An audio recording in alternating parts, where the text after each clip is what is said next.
Olá, quarto ano, tudo bem? Aula de ciências.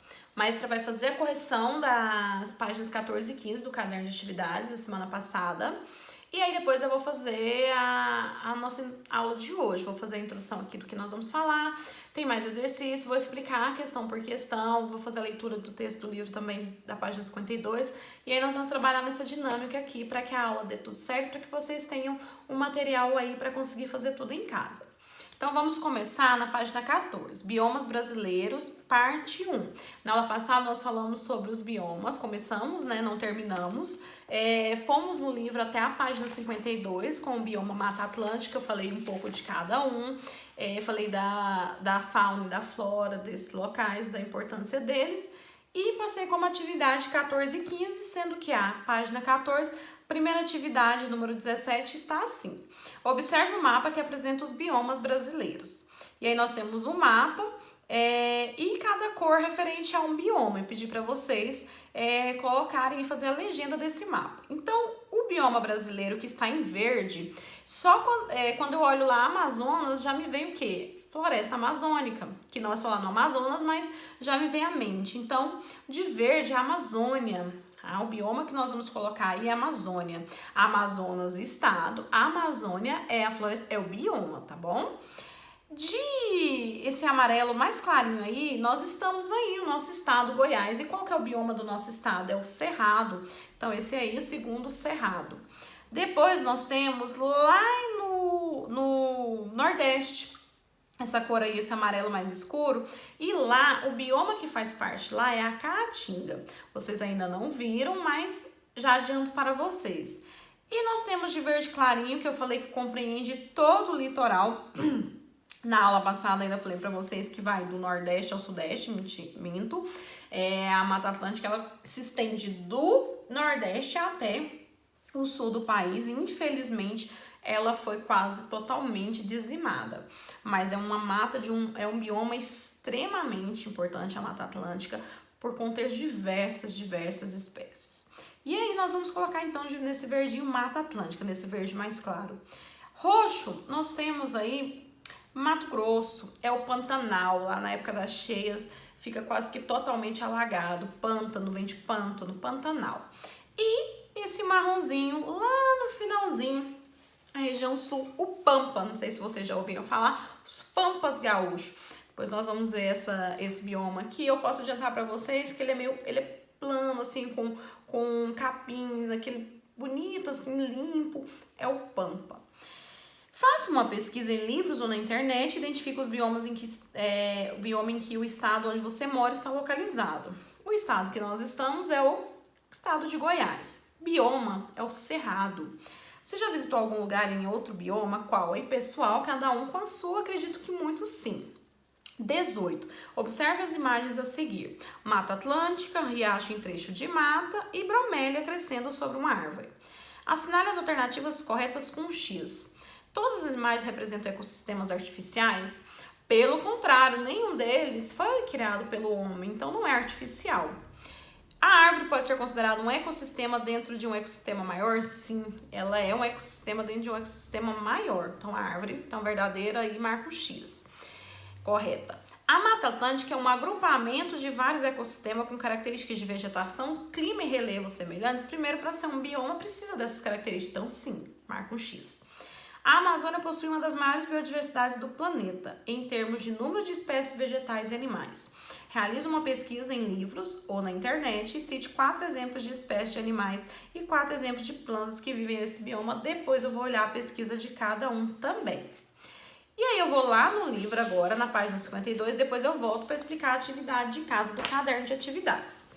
No livro de vocês, eu vou ler a página 52, Cultura Caiçara, mistura tradições de índios, portugueses e negros.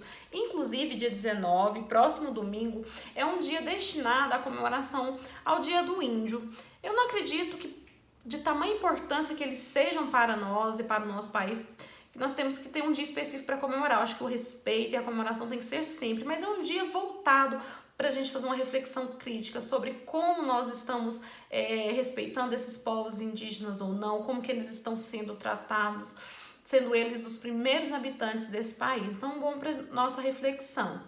E aí eu vou ler aqui para vocês. A cultura caiçara, ela surge no país da troca de saberes entre índios e colonizadores portugueses e mais tardiamente africanos que ocuparam as áreas próximas do litoral do litoral sul, do atual estado do Rio de Janeiro, todo o litoral paulista e paranaense.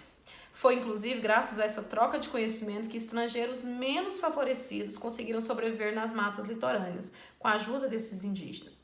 Como fruto desse encontro, surgiu o povo caiçara, que guarda costumes e tradições, transmitindo-os de geração para geração através dos séculos. Em pequenas comunidades, esses grupos caiçaras guardam a habilidade de caça e pesca sem uso de pólvora. Então, eles não precisam de armas que usam pólvora para isso. Eles conseguem com as habilidades que eles têm.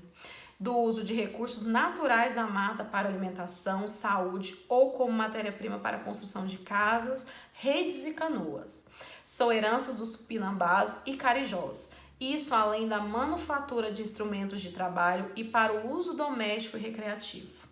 Das manifestações culturais, os caiçaras mantêm vivo o fandango português, que é patrimônio imaterial cultural desde 2012, o tamanqueado, a folia do divino, a festa de Paraty no Rio de Janeiro, também virou patrimônio imaterial cultural do Brasil em 2013, e do boi mamão, uma variação do boi bumbá, o som da rabeca, da viola branca, de 7 cordas e do machetinho. Então são aí algumas relevâncias aí da cultura indígena.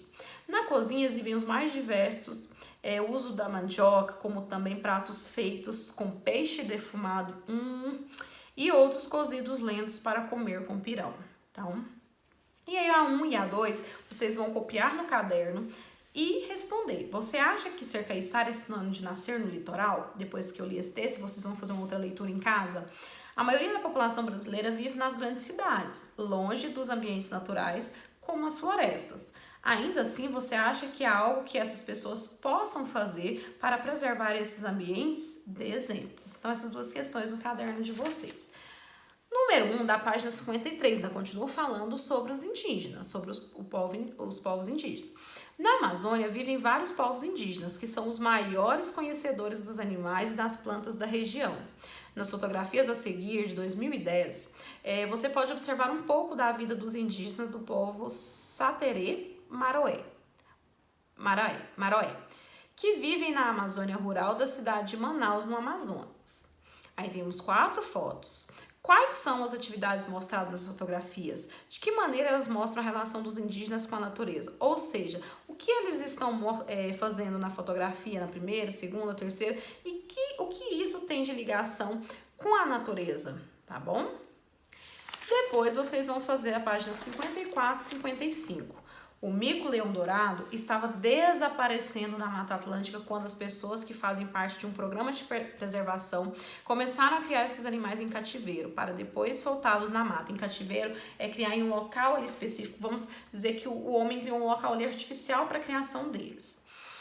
Observe no gráfico o que aconteceu com a população de mico-leões dourados durante 10 anos de existência do programa. Então, vocês vão observar no gráfico, em 1985, olha aí, nascidos na natureza, esse verde claro, nascidos em cativeiro, verde escuro.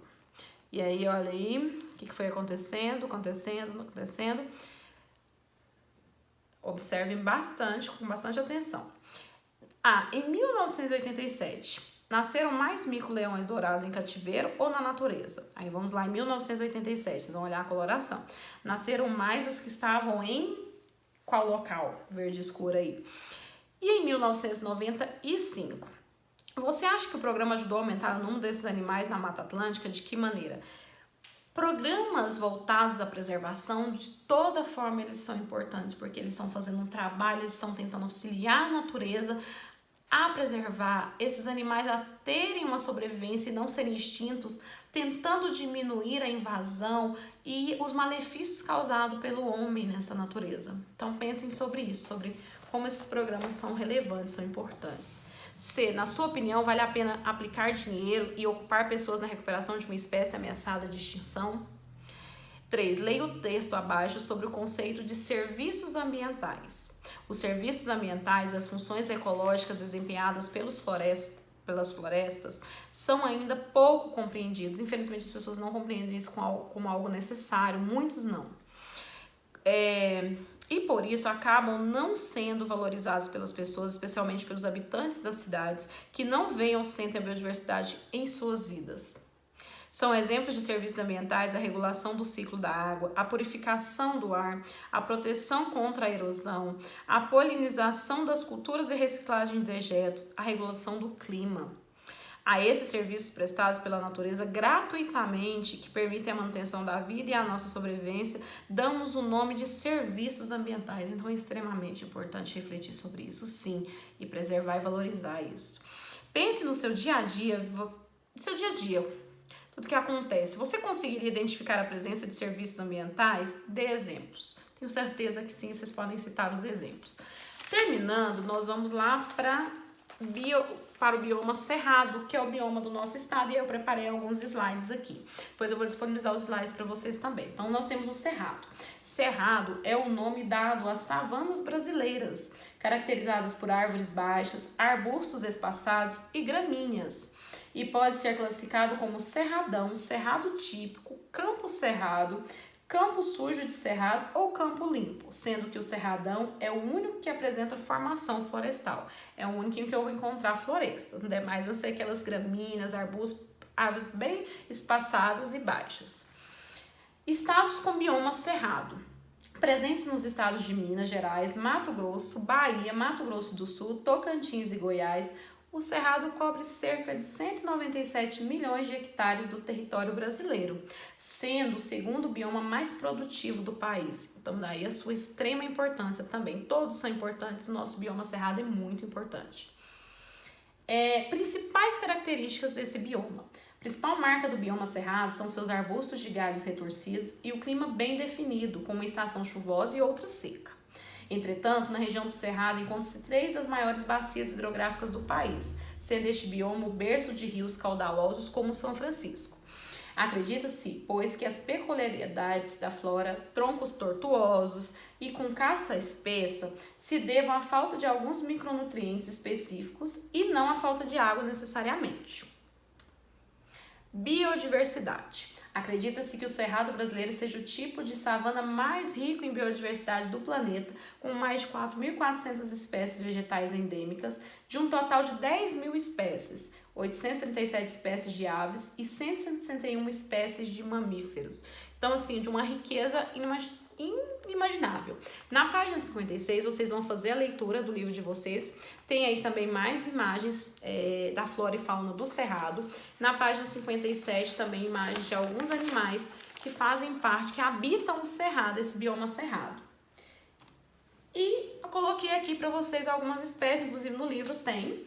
Aqui nós temos o lobo-guará, nós temos mostrando para vocês essa fauna aqui, essa flora, essa espécie de árvore característica do cerrado. A ema, um animal também que vive no cerrado. O tucano. A seriema, não sei se alguém já viu, é uma ave também do cerrado. E coloquei aqui algo que eu acredito ser muito importante. Preservar o cerrado é extremamente importante para a nossa sobrevivência. Então, preservar o nosso bioma. Quando vocês terminarem isso, ver o vídeo com atenção, pode repetir o vídeo 1 ou 2 vezes quando acharem necessário, lerem o livro de vocês, as páginas do livro. Vocês vão fazer a página 16 e 17 do caderno de atividade de vocês, que eu vou ler aqui. Correção será feita na próxima aula, assim como eu fiz das páginas anteriores. Você sabe quem são os ribeirinhos? Leia o trecho do texto a seguir que caracteriza essa população. População tradicional que mora nas proximidades dos rios e sobrevive da pesca artesanal, da caça do roçado e do extrativismo é denominada de ribeirinho. O rio possui um papel fundamental na vida dos ribeirinhos. É através dele que são estabelecidas as ligações entre as localidades com a utilização de jangadas e barcos como único meio de transporte. O rio é sua rua. E é nele também que os ribeirinhos executam uma das principais atividades que lhes proporciona fonte de renda e de sobrevivência, que é a pesca. Cite uma característica da Amazônia que explica a presença desses povos. O que a Amazônia tem que faz com que muitos sejam ribeirinhos? Acredito que já veio aqui na mente, na cabecinha de vocês. Qual a importância dos rios para a população ribeirinha? O próprio texto está descrito, leiam novamente para responder. A cultura caiçara surgiu principalmente da troca de saberes entre indígenas, colonizadores portugueses e africanos que ocuparam áreas próximas ao litoral. Que bioma ocupa grande parte do litoral brasileiro? Quem prestou atenção no vídeo já sabe, é só olhar no mapa do livro também, caso tenha alguma dúvida. 22. O lobo-guará possui boa audição e olfato, que usa para obter seu alimento. Aves, roedores, raízes, algumas espécies de frutos, entre outros. Vive em um bioma que possui clima seco no inverno, uma época em que é comum ocorrer incêndios naturais ou provocados. Infelizmente, tem os provocados. Naturais já faz parte do ecossistema e vai acontecer da natureza, mas os provocados é que maltratam ainda mais esse bioma. Incêndio natural, aquele causado por fenômenos da natureza, como raios ou insolação intensa. Incêndio provocado é causado por bitucas de cigarro jogadas na vegetação ou fogueiras mal apagadas ou provocadas de forma proposital e criminosa. Aí tem o lobo-guará, mede em torno de 80 centímetros de altura. Escreva o nome do bioma onde vive o lobo-guará. 23. As vegetações do cerrado já recebeu o apelido de floresta de cabeça para baixo. Esse apelido foi dado a considerar não apenas o tamanho do tronco e da copa de suas árvores, mas também das suas raízes. Explique por que o cerrado recebeu esse apelido. Eu quero que vocês pensem no tamanho das raízes das árvores, que eles são mais profundos e porém o tronco fica menos. O que aparece para nós é menor. Pensem assim, mas eu faço a correção na próxima aula sem problema. E 24 para encerrarmos. Assinale as características que são encontradas no cerrado. Ocorrência frequente de queimadas provocadas por raios, floração das plantas na época das chuvas, clima seco de abril a setembro, possui a maior rede hidrográfica do mundo. A maior do mundo? Não, falei que ele tem bacias hidrográficas, não falei que é a maior. Queimadas, leio ali já para vocês. Floração acontece em que época? Tem que ter água para isso. Clima seco de abril a setembro, lembrando que o cerrado tem um clima bem seco. Faça a correção na próxima aula e vocês têm o material para corrigir em casa. Espero que vocês tenham gostado da aula, espero que vocês estejam conseguindo compreender. Um abraço imenso, obrigada pela parceria, pela receptividade de cada um de vocês e dos familiares também. Um grande beijo, nos vemos na próxima aula. Até mais!